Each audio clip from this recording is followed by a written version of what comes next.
Silver Eco, le podcast, vous présente Parole d'expert. Un podcast enregistré lors du Festival international Silver Eco Bien Vieillir au Palais des Festivals de Cannes. Cet épisode est consacré aux pratiques sportives pour bien vieillir et à l'adaptation des sports pour tous les âges. Avec la participation de Guy Le Charpentier, directeur associé de Ressentez-vous, Éric Guillaume, président de Virage Viager, et Romain Gano, directeur général de Silver Valley. Ce podcast est animé par Marie Offray, directrice des rédactions de Notre Temps.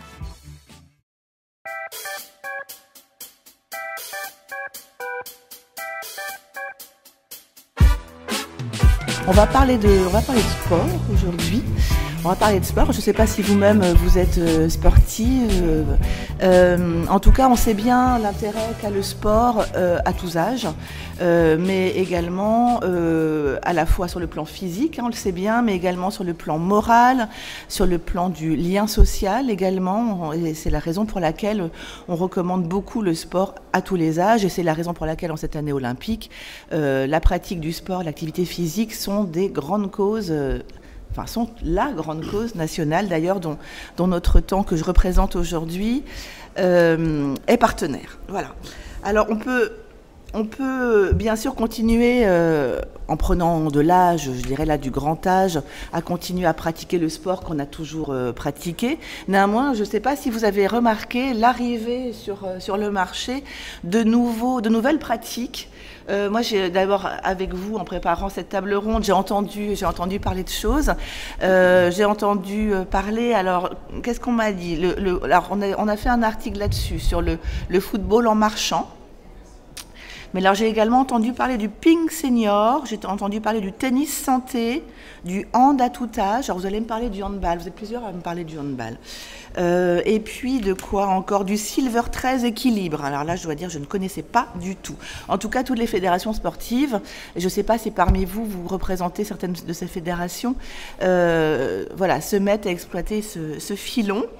Alors, cette table ronde rassemble curieusement, voilà, vous avez les visages, les noms et les fonctions sur l'écran. Les personnes qui sont là ne sont pas forcément des représentants de fédérations sportives. Néanmoins, ils ont tous mené des expériences dans lesquelles l'expérience a été en tout cas concluante et ils ont eu envie de partager avec nous cette expérience avec des fédérations sportives. Alors, nous avons la joie d'accueillir Guy Le Charpentier, qui est directeur associé de Ressentez-vous, Éric Guillaume, qui est président de Virage Viager, et Romain Gano, directeur général de la Silver Valley. Alors, je vais commencer par vous, Guy Le Charpentier, donc directeur associé de Ressentez-vous, qui, m'avez-vous dit, est une entreprise solidaire d'utilité sociale que vous avez cofondée en 2007. Je vous laisse peut-être présenter votre mission. Oui, du coup, comme vous l'avez dit, donc, il y a 17 ans déjà qu'on a créé notre activité. Initialement pour impulser des approches non médicamenteuses auprès de personnes âgées, plutôt dans les EHPAD. Et parmi ces approches non médicamenteuses, on impulsait notamment des activités sportives. Je dis bien sportives, puisque à cette époque-là, on a voulu pousser des sports avec le volet culturel, donc du rugby, de la boxe, des sports qui n'étaient pas du tout amenés dans les EHPAD, des sports qu'on adaptait, mais qu'on venait connecter avec l'extérieur de l'EHPAD. Alors il y a 17 ans, c'était une innovation sociale. Aujourd'hui, ça ne l'est plus et c'est réjouissant de voir ça, que les fédés s'en sont saisis. Et du coup, aujourd'hui, j'ai la joie de manager une équipe de 60 professionnels qui accompagnent, qui font la promotion d'activités qui soutiennent l'épanouissement des personnes âgées, mais pas que en EHPAD. On agit aussi plus en amont et on agit donc auprès des services d'aide à domicile, mais également des personnes qui sont en pleine santé et qui peuvent aller dans le club du coin. Et c'est pour ça qu'on accompagne des clubs, des comités départementaux et des fédérations sur des projets d'adaptation en fait, de leur activité sportive à un public âgé et même un public fragilisé. 2 piliers, vous m'avez dit. Oui, il y a deux cibles avec lesquelles on est amené à travailler. Donc les EHPAD et les SAD pour, on va dire, amener une culture sportive comme un levier d'ouverture sur l'extérieur, puisque des clubs sportifs, il y en a dans les villages, même dans les plus petits villages, dans les grandes villes. Et du coup, c'est on va dire un outil qui favorise le lien social. Ce qui nous amène à pousser des projets qu'on a un stand là autour de la popularité du Tour de France et la connexion qu'on peut faire entre les personnes âgées, les professionnels et les familles en EHPAD pour recréer une connexion entre eux, parce qu'il peut y avoir des crises de confiance parfois. Et en fait, le sport est une forme d'espéranto qui permet de se retrouver autour d'un langage même quand on l'a perdu et de partager des moments, de vibrer aussi à travers du spectacle sportif. Là, c'était les Jeux Olympiques cette année. Donc pour ceux qui n'aiment pas pratiquer le sport, ils aiment peut-être le regarder. Donc c'est aussi comment on va vers ces structures. Donc les structures médico-sociales d'un côté, EHPAD SAD, qui sont des cibles où on cherche à amener cette culture sportive comme outil de lien. Et la deuxième cible, ce sont les collectivités. Et là, on essaie d'agir, ce que je disais tout à l'heure, à l'échelle de clubs, de comités départementaux, de fédérations, mais aussi plus globalement de villes avec les politiques sportives et on faire en sorte qu'il y ait une politique sportive incluant les seniors. Parce que souvent, on parle de jeunesse et sport, souvent, et là, c'est jeunesse, vieillesse et sport. Et voilà, en fait, nos deux champs d'action principaux. Voilà, vous avez ce que vous m'avez décrit comme étant une démarche amie des aînés. Oui, tout à fait. L'idée, c'est que les clubs qui proposent une pratique sportive puissent être amis des aînés. Donc, il existe un label, hein, Ville Amie des aînés. Et l'idée, c'est d'avoir cette logique-là, cette philosophie-là, d'impulser cette philosophie-là et d'outiller aussi les brevets professionnels de différentes disciplines. Moi, ma discipline sportive, c'est le judo. Donc il y a 13 ans, j'ai travaillé avec la Fédération française de judo sur la formation des cadres techniques à une adaptation d'ateliers judo en EHPAD, puisque des clubs de judo, il y en a partout. Moi, je suis issu de la recherche clinique, et en gros, le premier protocole de recherche que j'ai monté en 2006 était sur en quoi l'activité judo a un impact sur le contrôle postural et la prévention de la chute. Donc je faisais une étude avec le CHU de Poitiers à l'époque sur une pratique judo et on va dire la dédramatisation de la chute à travers un apprentissage de la chute à travers le ukemi, donc c'est l'apprentissage du brise-chute et ces phases, voilà, de chuter. On apprend à chuter au judo, chute arrière, chute latérale et chute avant. Et du coup, l'idée, c'est d'amener ce contact, dédramatiser ce contact avec le sol et se relever du sol. Et puis après, il y a la dimension culturelle. C'est un sport japonais avec plein de valeurs derrière. Qui est aussi intéressante pour ceux qui sont moins férus du volet physique de l'activité, mais qui sont peut-être intéressés par le volet culturel. Et là, il y a quelque chose de très sympa. Et après, il y a la connexion intergénérationnelle qu'on peut faire avec les clubs, parce que des clubs de judo, il y en a partout. C'est une pratique. On est un pays, on est le meilleur pays du monde actuellement. On a encore gagné les Jeux Olympiques. On a une vraie culture judo et on a notre culture judo. Comme on le dit dans le rugby, voilà, ce sont les Anglais qui l'ont inventé et nous on l'a réinventé. Ben, le judo, c'est pareil. Mais c'est vrai que ce qui est intéressant dans l'idée de faire cet atelier aujourd'hui, c'est qu'on a tous en tête les images du judo. Moi, franchement, je n'y connaissais rien du tout. Et là, on a tous vu à peu près le but à atteindre, hein, la pratique. On voit effectivement combien la chute, la préparation de la chute, c'est important. Donc, c'est intéressant parce que donc, vous avez commencé donc, il y a 13 ans cette adaptation. Oui. Hier, j'avais le plaisir de faire partie d'un jury où il y avait une escrimeuse championne de haut niveau qui justement qui apprenait l'escrime en EHPAD et disait combien... J'aime beaucoup votre formule du sport qui est un espéranto, effectivement, quand les mots manquent parfois. Et puis ce langage commun, c'est vrai que c'est très très joli. Merci pour la formule. Si vous me permettez, je la reprendrai. Elle n'est pas de moi, elle est d'un sociologue du sport. D'accord. Bon, écoutez, je l'adopte. Donc effectivement, et alors est-ce que vous avez des idées, un recul sur les résultats qui ont été obtenus ? Alors oui, on en fait, sur certains projets, on fait des mesures d'impact sur la pratique de telle ou telle discipline. Et le recul que j'ai, c'est que peu importe la discipline, on ne va pas dire le judo a plus d'impact que le tennis de table. Je pense que le bénéfice principal, il vient dans on va dire le plaisir à s'engager dans une activité. Et on va dire l'indicateur qui se dégage, c'est l'estime de soi et la relation. En fait, c'est pas tant sur les performances physiques qui a l'impact, notamment dans le grand âge et dans le très grand âge.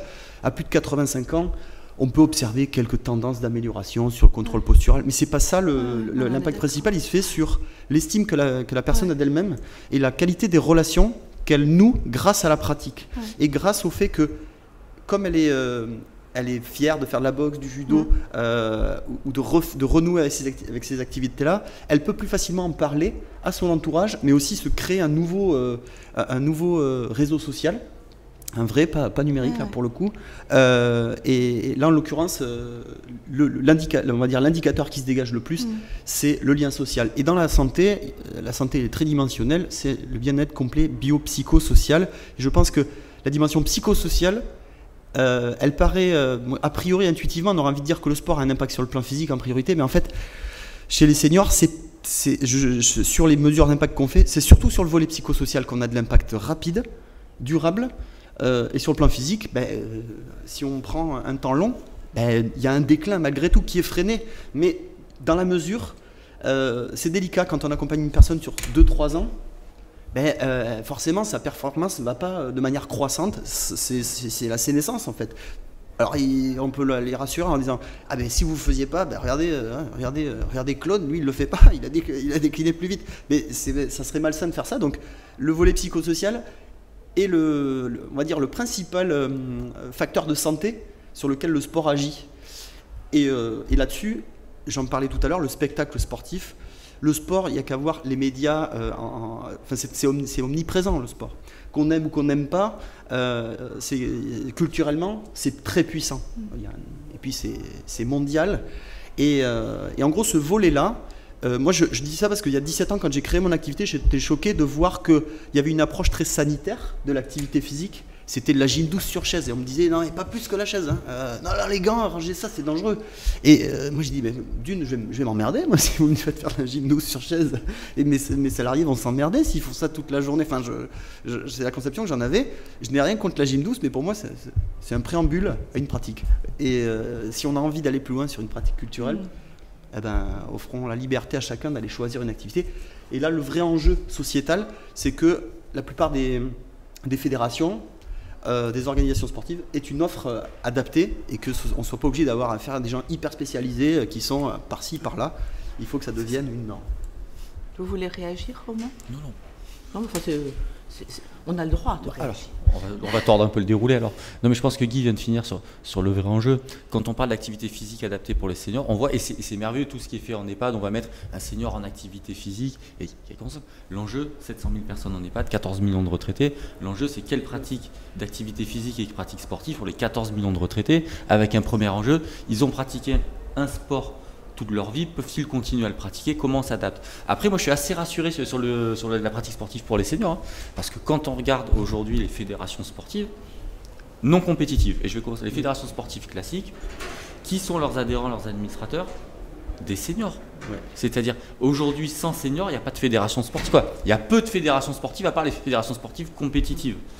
Ça repose beaucoup sur le bénévolat. Et sur le bénévolat, et même sur la pratique. Moi, je pratique, comme dit, plusieurs arts martiaux. Je regarde avec qui je pratique ces arts martiaux-là. Aujourd'hui, même des arts martiaux violents pour certains, il y a des seniors. Il y a des seniors et qui ont continué à pratiquer toute leur vie. Il y a ceux qui ont continué à pratiquer et ceux même qui s'y sont mis plus tard.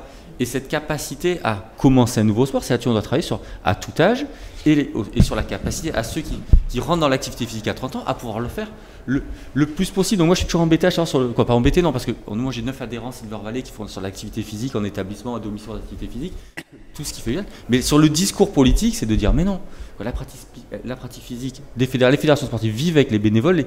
Aujourd'hui les bénévoles retraités sont des adhérents majoritaires des fédérations sportives. Alors les seniors sur les fédérations sportives, quand j'ai reçu ma carte d'adhérent à 40 ans marquée senior, je me suis dit, il y a comme quelque chose là qui ne va pas. Mais dans la réalité, il y a énormément de pratiquants de sport. À 40 ans, vous devriez même être vétéran, si je ne m'abuse. Dans certains sports. Vous faites un peu de la coquetterie, là. Non, mais en tout cas, c'est ça qu'il faut regarder. C'était il y a longtemps.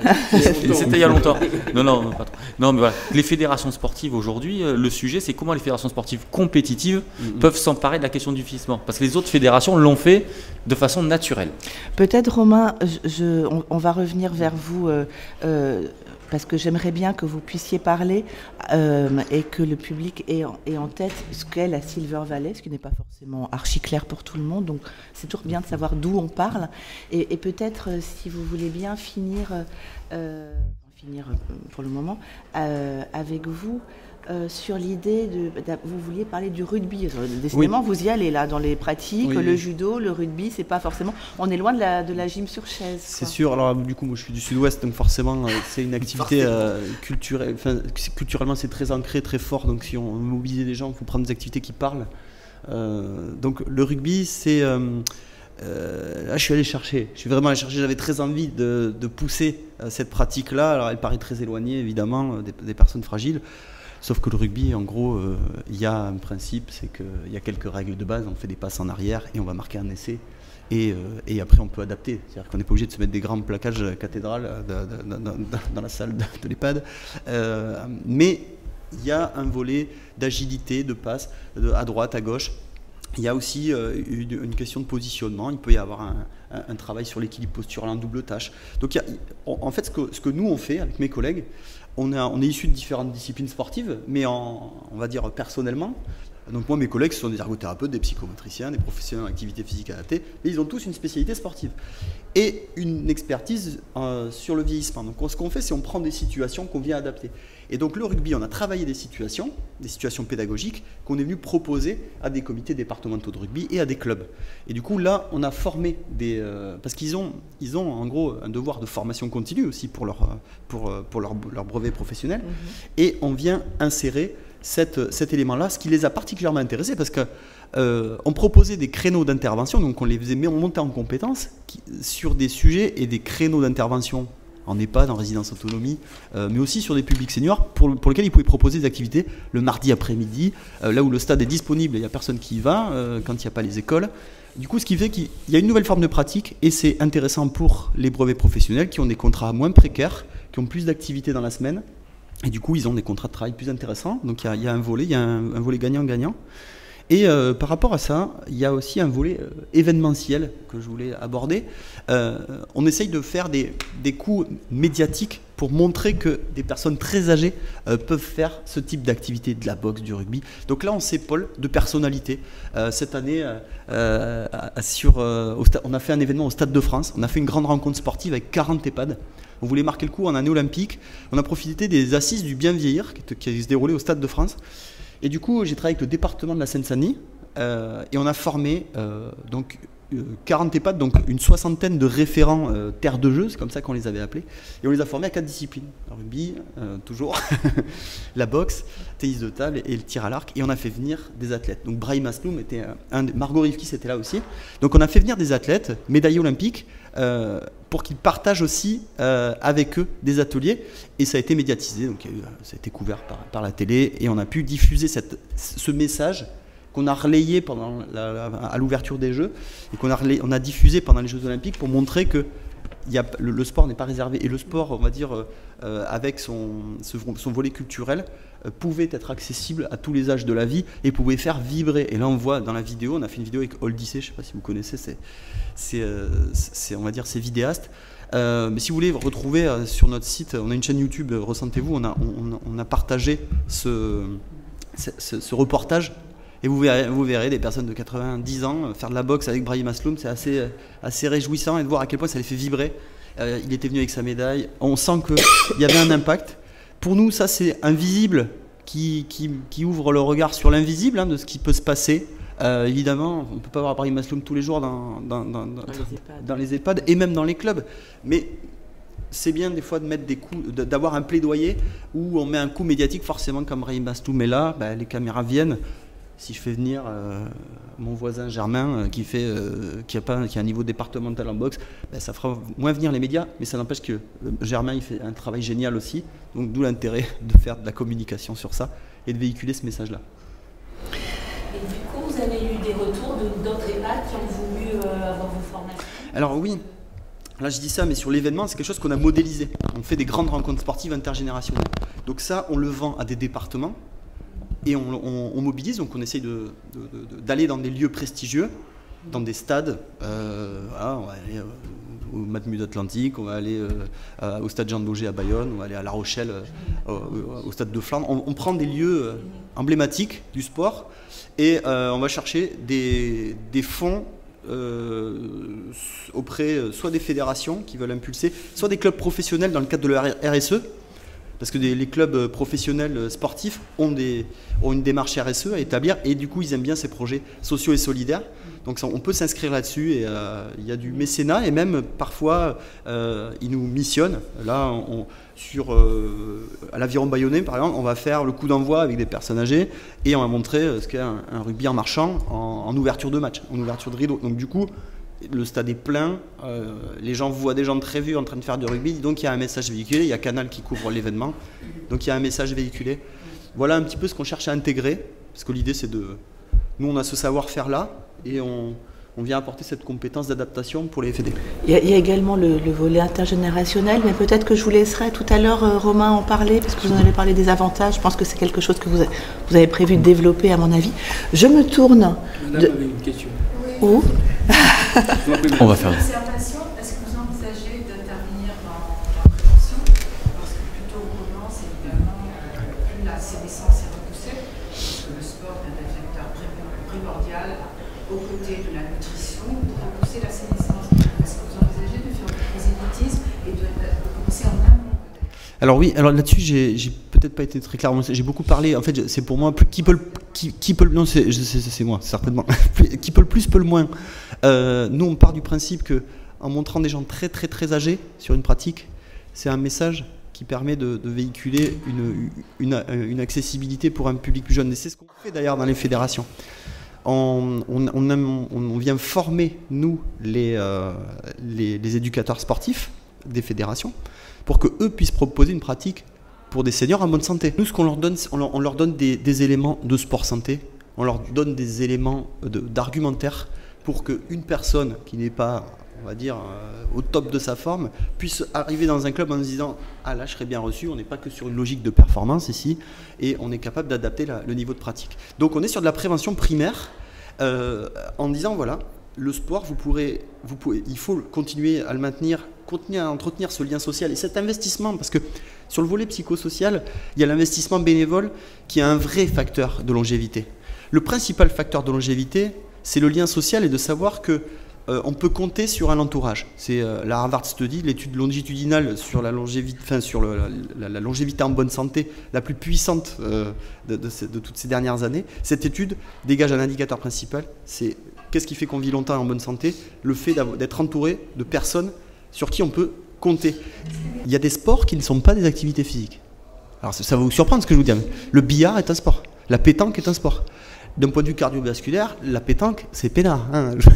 Je vais vous dire, c'est pas là où on va améliorer ses capacités aérobies. Ce qui fait que je distingue deux choses. Le volet culturel qui agit sur le volet psychosocial et le volet activité physique. Et là, c'est les filières énergétiques, ça s'appelle comme ça. Et là, le marathon, en l'occurrence, a des vertus et aussi des dangers sur lesquels il est important et c'est pour ça que je m'intéresse plus à la complexité de la diversité des sports et l'impact que ça peut avoir sur le plan psychosocial. Et après, sur les filières énergétiques, chaque discipline connaît. Et les médecins, eux, font leurs ordonnances en connaissance de cause. Donc, sur le volet énergétique, je partage totalement ça, mais je dirais pas le sport apporte des bienfaits physiques, puisque ça dépend le sport. J'aimerais bien qu'on continue, mais n'hésitez pas à continuer d'intervenir, hein, c'est interactif. Avec Éric Guillaume, vous êtes président de Virage Viager. Alors quand j'ai appris que j'organisais et que j'animais cette table ronde avec un responsable du viager, je me suis dit mais quel rapport avec le sport, j'avoue. Et vous m'avez un peu rassuré. Et je vais vous laisser rassurer J'ai d'abord fait ma notre carrière auditoire. pendant, j'ai d'abord fait ma carrière pendant 40 ans dans les institutions de retraite, prévoyance, santé et autres, donc j'étais naturellement, j'ai les cheveux gris, je sais pourquoi.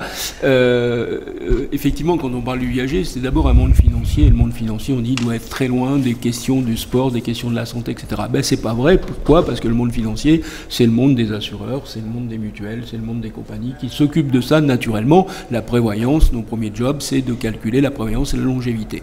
Alors j'ai créé une société il y a une dizaine d'années qui s'appelle Virage Viager, qui est une nouvelle forme de viager. On va oublier Jeanne Calment, je suis pas là pour parler de mon business de viager, c'est pas le problème. S'il y a des gens que ça intéresse, je pourrais en parler, mais c'est surtout pas le sujet d'aujourd'hui.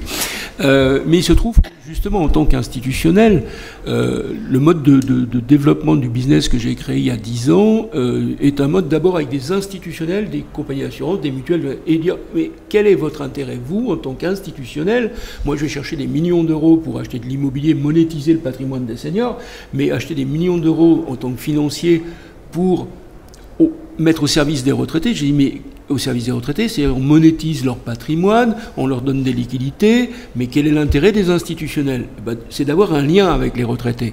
Parce que les compagnies d'assurance, il faut se dire, on cotise, mais on n'a plus de lien quand on vieillit, et il y a quelque chose qui leur manque. Donc trouver un lien. Et trouver le lien, c'était quoi? C'était, l'intergénération. Alors vous venez de le dire, ouais, c'est bien, tout le monde y pense, mais la santé proprement dit, etc. Alors j'avais la chance, parmi mon business, d'avoir comme actionnaire, un de mes actionnaires, qui est la caisse de prévoyance Préfonds.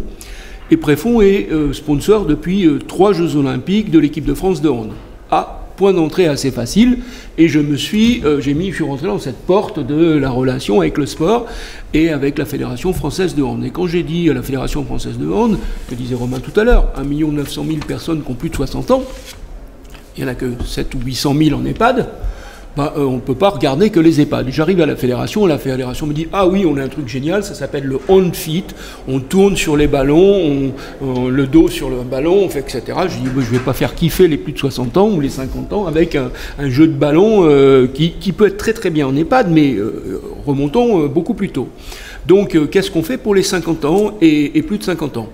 Puis là, la fédération me dit « Puis en plus, oui, c'est vrai, on veut les attirer parce qu'on n'a plus d'arbitres. » Et les arbitres, c'est pas les jeunes de 30 ans, c'est trouvons des arbitres. Et les arbitres, ils ont 50, c'est bien parce qu'ils courent encore, ils ont fait du sport, etc. Donc on dit, ah tiens, il y a une source de prospection d'arbitrage qui peut être intéressante. Et puis, il y a une question de santé des plus de 50 ans. Alors, le hand à 7, tel que on l'a vu aux Jeux Olympiques et autres, ça pousse un peu, c'est un petit peu... On dit, bon, on va créer autre chose. Le hand fit, je dis, bon, pour les EHPAD, ça peut le gérer, mais entre deux hands, il y a une grande population. Alors on dit, on va créer un hand à 4.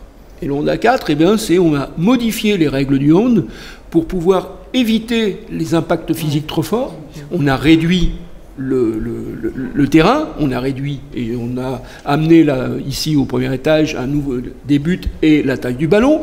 On a réduit, on a adapté les règles, on a mis des règles, des mi-temps de 6 à 8 minutes et non pas 30, mais c'est très cardio. Alors là, il faut travailler le cardio pour ces gens.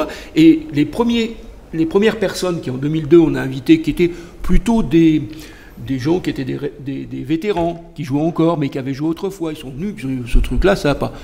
Alors là, ils ont trouvé ça génial. Ouais. Et le premier tournoi qu'on fait à Créteil, à la Maison du Hand, 200 personnes qui viennent de toute la France.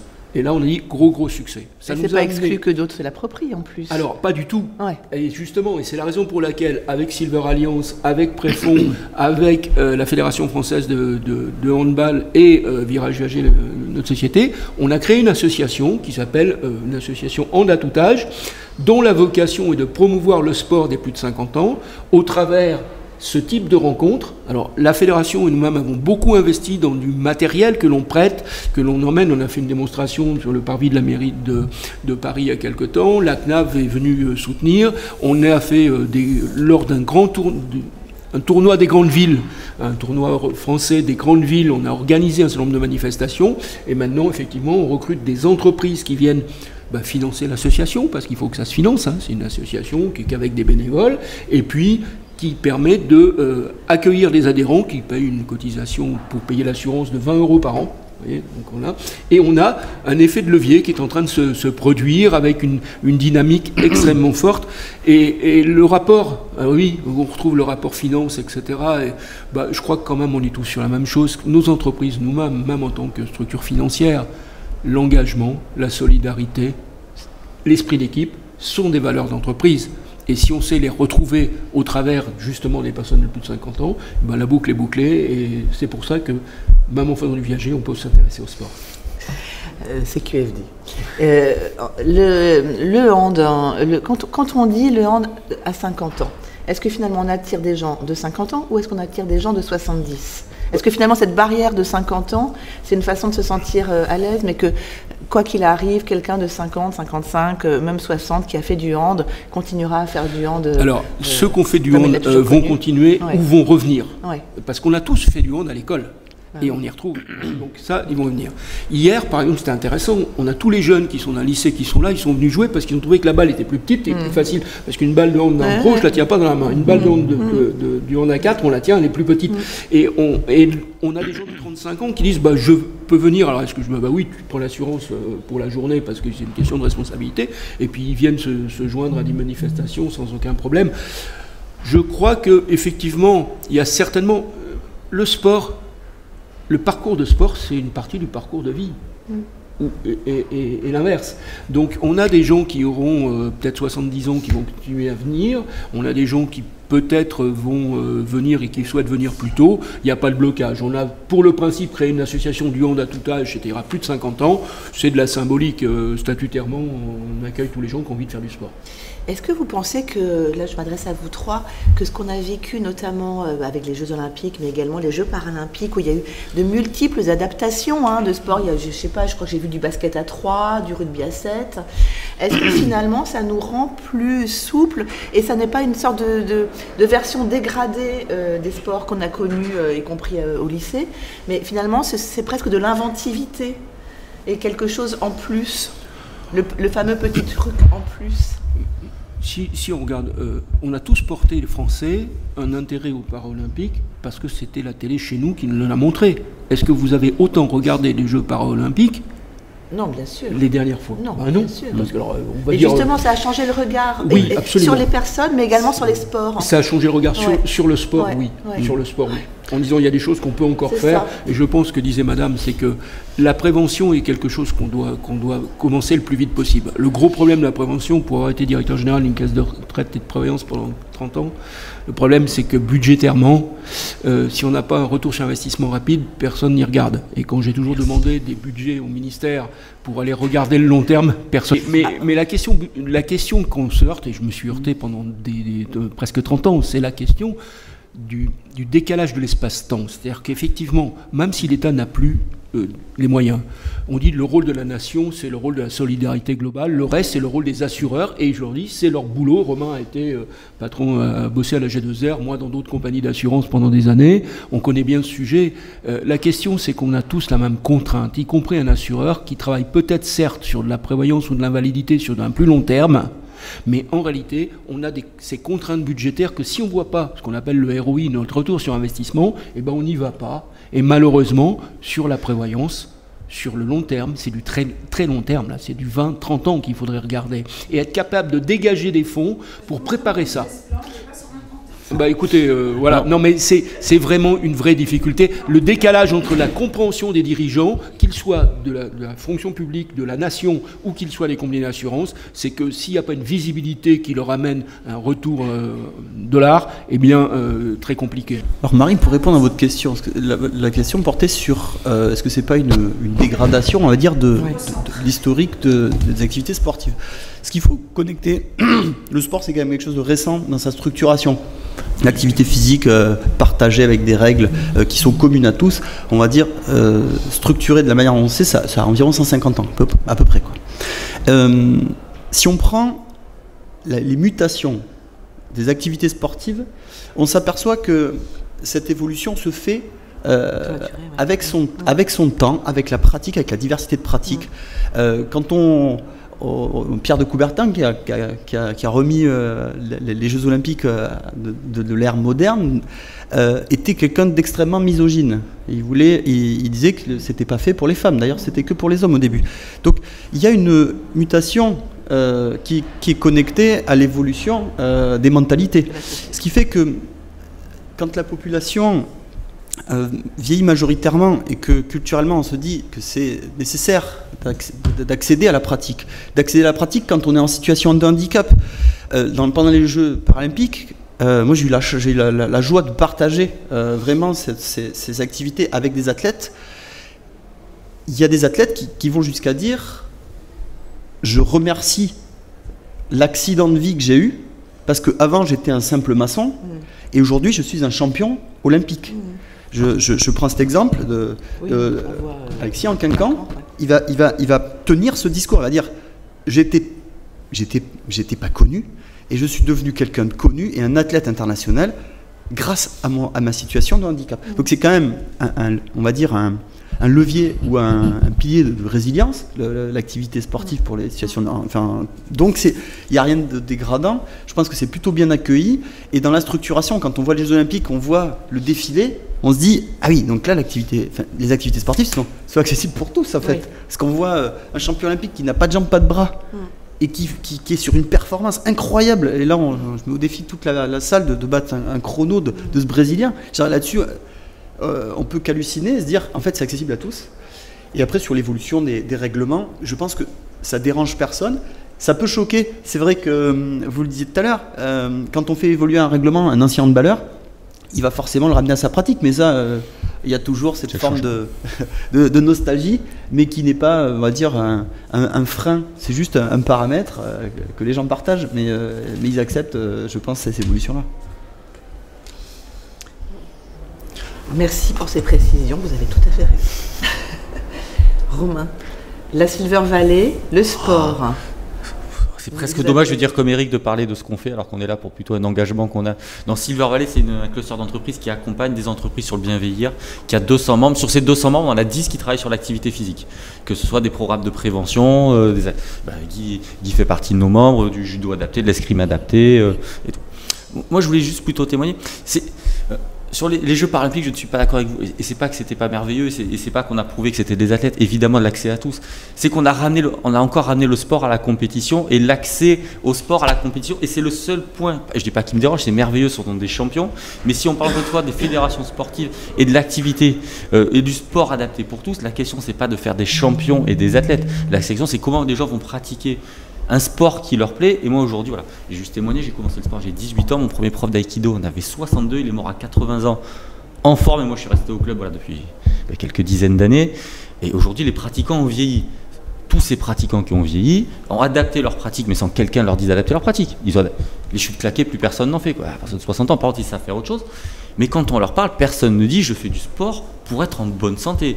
Il faut une pratique qui leur plaît et pour être avec les copains, et ça fait 30 ans que le club vit, et je vois ça sur tous les sports que je pratique aussi.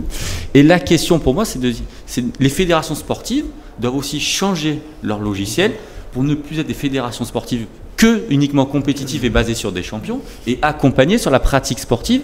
Et sur certains sports, culturellement, c'est très compliqué de changer ce logiciel-là. Alors justement, quelle est aujourd'hui la place des retraités dans les fédérations ? Majeure. Aujourd'hui, moi je regarde tous les conseils d'administration des fédérations sportives qui sont en activité professionnelle, à part les grandes fédérations sportives qui brassent un petit peu certains moyens, et encore les conseils d'administration des fédérations sportives, les conseils d'administration des clubs de sport sont tenus aujourd'hui par des retraités. Et quand on avait parlé, je vais devoir vous quitter rapidement, j'ai une table ronde qui m'attend, mais quand on avait parlé du lien intergénérationnel, ce n'est pas un objectif en soi aussi. C'est-à-dire personne ne dit je vais aller faire du sport pour faire du lien intergénérationnel. Non, des pratiques sportives sont adaptées et ils vont des retraités travaillent dans certains clubs, les retraités travaillent avec les jeunes. Il y a un intergénérationnel, mais il n'est pas objectivé et personne n'y pense. Ce sont des gens qui travaillent entre eux et de fait ça en crée, mais personne ne va le dire parce que c'est pas ça le sujet. Le sujet c'est pratiquer ensemble. Et aujourd'hui, sur les pratiques sportives, il y a un mouvement qui est en train de se faire, je pense, nous on voit dans les chiffres de nos adhérents, de retraités qui veulent être acteurs de leur propre vieillissement et qui se remettent d'eux-mêmes. C'est pas quelqu'un, un tiers sachant médecin qui va dire vous avez besoin de faire du sport, c'est des gens qui se réemparent ou qui s'en sont toujours emparés peut-être plus tôt de leur pratique du vieillissement. Et on voit aujourd'hui, c'est des applications d'activité physique adaptées, ils sont vendus en ligne à des retraités, ils ont 55, 60, 65, 70, ils achètent eux-mêmes la prestation, ils suivent leur programme et ils sont dans une pratique plaisir personnel. On n'est pas dans la prévention où il faut tout arrêter, où vous allez être en meilleure santé. Ils suivent, ils ont leur parcours de vie, leur parcours sportif. Et ces gens-là, moi je touche du bois. je suis persuadé qu'ils vieilliront mieux. Mais ils n'intuiteront pas, j'ai fait du sport pour être en bonne santé. Ils ont fait du sport parce qu'ils en avaient envie pour se faire plaisir. C'est ça, la partie plaisir, à la fois liée à l'activité, mais aussi au lien que ça procure. Oui, mais il est de fait. Mais c'est juste, eux, ils pratiquent leur sport et il y a tout ça, c'est en plus, et ils vont pas objecter, je suis venu pour les liens sociaux, non, ils sont venus pratiquer leur sport et ça fait des groupes d'amis des fois qui existent depuis 30 ans et qui continuent le sport. Les sports collectifs, on sent quand même cette notion de retrouver les copains et revenir ensemble. Hein. Nous avons sur le stand en à tout âge que nous avons là un retraité, il est venu nous donner un coup de main pour montrer justement ce que c'était, et il était dans les premiers qu'on a retrouvés dans les tournois que nous avons réalisés les 2 dernières années. On sent bien qu'il y a une vraie joie d'être ensemble, de poursuivre. Il a 60, Martial doit avoir 65 ans ou quelque chose comme ça, et il prend un pied, quoi. Avec de retrouver ses copains, de venir faire des matchs, ils cartonnent peut-être moins, comme on dit, qu'on cartonnait avant, mais ils apprécient. Et là, il a rencontré des lycées, des BTS, il a fait de la transmission, mais il s'en rend pas compte, mais ça lui fait tout simplement plaisir. Et bien sûr que sa santé, il fait plus de sport que moi. Alors du coup, vous parliez des sports co, du coup nous on est sur des faux sports individuels avec Romain, puisque c'est des sports où on a besoin, c'est une alternance duo-duel, les sports de combat, ce qui fait qu'on a besoin d'un collectif. Et en gros, il y a cette dimension de vestiaire, on change ensemble, on fait notre séance ensemble, on partage, on est à fond dans notre pratique. Mais c'est pas un sport collectif, mais il y a autant de liens sociaux que dans un sport collectif. Il y a beaucoup d'interactions. J'entends quand même parler de lien social. Hein. Vous non, mais un parce petit qu'on a mis les mots, j'en parlais tout parce à qu'on l'heure, a utilisé les mots de professionnels sur c'est quelque chose dont on ne parlera lien, jamais dans le vestiaire. Personne ne va parler de... Le lien fait vraiment partie aussi de la pratique et du plaisir de se retrouver. Mais sinon on va pas nous a pas attendu pour ça. Mais c'est une vertu qui nous a pas attendu. C'est de tous âges, tout à fait. Et avant même la structuration du sport en sport compétitif depuis 50 dernières années, dans les pratiques sportives, les pratiques martiales, il y avait cette question du lien, mais qui était intrinsèque. Personne ne l'a verbalisé, mais ça faisait quand même partie du... Mais, en fait, dans les sports de combat, dans l'apprentissage et dans la progression, il y a essentiellement du temps duo pour arriver sur une phase duel, un affrontement qui peut disparaître avec le temps et on peut être que sur de l'apprentissage technique partagé. Mais le rapport duo, il est hyper important. Donc là, il y a un lien social très fort et là, cette camaraderie, on la retrouve. Et le rapport à l'ancien. Et les fédérations en ont besoin. Ce qui a été assez édifiant chez notre expérience du hand, c'est que la Fédération française de hand, les premiers contacts, on a senti qu'ils cherchaient quelque chose. Ils cherchaient à garder un lien avec l'ensemble des joueurs qui comme eux, qui nous vieillissaient. Et trouver des arbitres, c'était un lien, mais aussi avoir nouveau sport. Le hand, en tout cas, à 4, ça n'existait pas. Il a été créé pour, et c'est bien la preuve qu'on est face à ce phénomène de masse du vieillissement, 19 millions de retraités de plus de 60 ans, ils ne sont pas tous en EHPAD, qu'est-ce qu'on fait? On a créé ça en fonction, et les fédérations sont très actives. Très actives. L'investissement de matériel, l'investissement dans les ligues, la mise à disposition des professionnels pour accompagner, personnellement, on ne s'attendait pas à avoir telle réaction positive d'une fédération. Moi, j'ai fait la connaissance d'une dame qui, vous savez, il y a quelques années, on a vu beaucoup le foot féminin se développer. Et donc, il y avait une femme qui a 65 ans, je crois, et qui a toujours aimé ça, le foot, et qui n'a trouvé pas sa place, évidemment, dans les fédérations, et qui est devenue entraîneuse pour des petites filles. Et cette femme, à 65 ans, elle a vraiment, fallait la voir en parler. C'était génial. Elle avait vraiment un plaisir manifeste. Et c'est tout à fait ce que vous disiez tout à l'heure sur l'évolution, effectivement, de la société qui permet aussi d'évoluer sur les sports. Pardon, je vous laisse. Mais je voulais quand même vous raconter ça parce que c'était un plaisir que j'avais envie de partager avec vous. Alors, Eric évoquait tout à l'heure le besoin qu'ont certains clubs, fédérations, en arbitre, en bénévole, pour faire fonctionner. Romain me parlait tout à l'heure aussi. Ce fonctionnement associatif bénévole, le vrai bénévolat, pour une vie associative qui soit digne de ce nom. Ce qui peut-être manque un peu aujourd'hui, c'est que ces bénévoles sont issus de cette pratique ou ont une proximité directe avec la pratique. Soit c'est leurs enfants qui pratiquent, soit leurs petits-enfants, mais il y a une proximité directe avec la pratique. Peut-être que il y a quelque chose qui pourrait se connecter de manière beaucoup plus fondue et spontanée. On parle de l'isolement social progressif, notamment du rôle des aidants qui se retrouvent dans une spirale à accompagner leurs proches et à se déconnecter de toute sphère. Et voilà, il y a des associations d'aidants et de lutte contre l'isolement. Et en fait, je pense que sur ça, il y a un besoin en bénévole d'un côté, peu importe il y a un besoin clair. Le besoin, ça peut être peut-être de participer, faire des frites sur un événement sportif le week-end, distribuer des tickets, et puis peut-être après des choses un peu plus techniques. Mais comment connecter ce besoin qu'ont les clubs à potentiellement des gens qui sont seuls et qui peuvent avoir du temps et qui s'ennuient et qui ont des compétences et qui pourraient se connecter. Alors, moi j'habite à Bordeaux et je me suis rapproché justement des élus, donc de l'élu au sport et l'élu à la solidarité. Et il se trouve que c'est pas forcément des élus qui dialoguent beaucoup.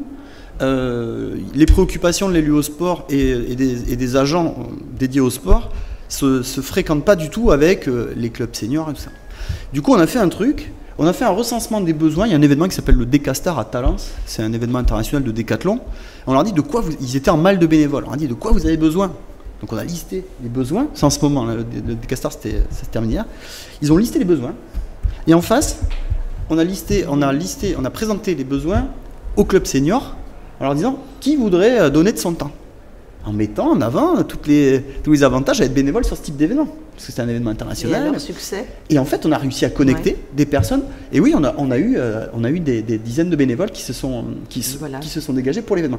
Je dis ça, mais cette culture-là de mettre un besoin social en face d'un autre besoin social, ça me semble vertueux. C'est un passage à l'action. Et c'est une action, en fait. Ouais. Et c'est par l'action qu'on va lutter contre l'isolement. C'est-à-dire que, si vous êtes seul, c'est pas venez, on va discuter de votre isolement. C'est est-ce que ça vous plairait de participer à la vie citoyenne, à la vie associative? Il y a tel club qui a besoin de ça. Donc il y a une connexion, peut-être qui peut se faire par les politiques à l'échelle locale, de connexion entre élus et après avec les agents, quoi. Très bien. Bah, écoutez, sur cette bonne idée très concrète, au moins c'est pas du blabla et des idées en l'air, on va arrêter là. J'espère que vous avez eu quelques réponses, matière à réflexion.